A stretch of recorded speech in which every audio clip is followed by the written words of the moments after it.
It's a great question, and I think the first thing I can say is passion. I think that's the most important thing when you're thinking about a board, because if you're passionate about it, you definitely will be more dedicated and involved.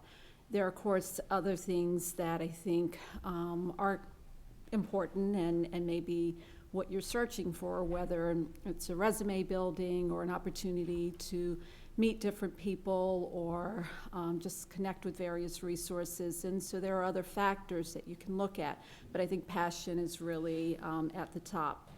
The organization Art Education for the Blind, most of my nonprofit work was either working with people with disabilities or working on women and girls issues.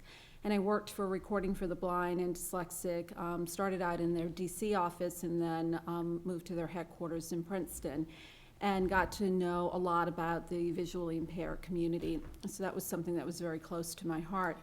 And then when I started working at American Express, Education for the Blind was one of our grantees, and got to know them better.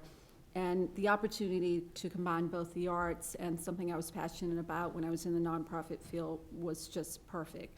I think if you can merge something that fits your career, which funding the arts definitely fulfills that, but also connected with the piece that I was passionate about, was just a perfect opportunity. The organization was also at the stage where they had not gone through a strategic planning process, and Alice has since helped them with some of that, but it was at a point where I felt like I could really give a lot. It wasn't too small or too grassroots, that because I am very busy with a family and a very demanding job, but it was an opportunity to show some of my talents and really help the organization without committing an incredible amount of time, but enough that I felt like I could get something out of it and I could help the organization move forward. The second organization is Creative Alternatives of New York, and I mentioned to Alice that I thought about joining a second board.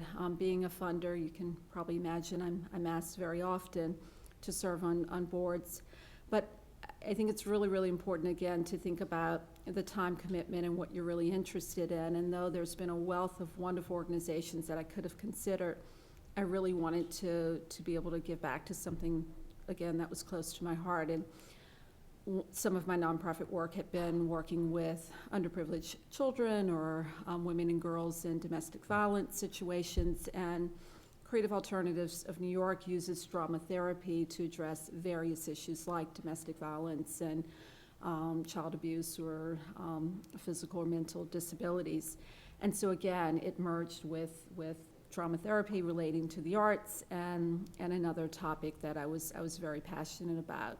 And it's been just a terrific organization. So that's how I chose the two.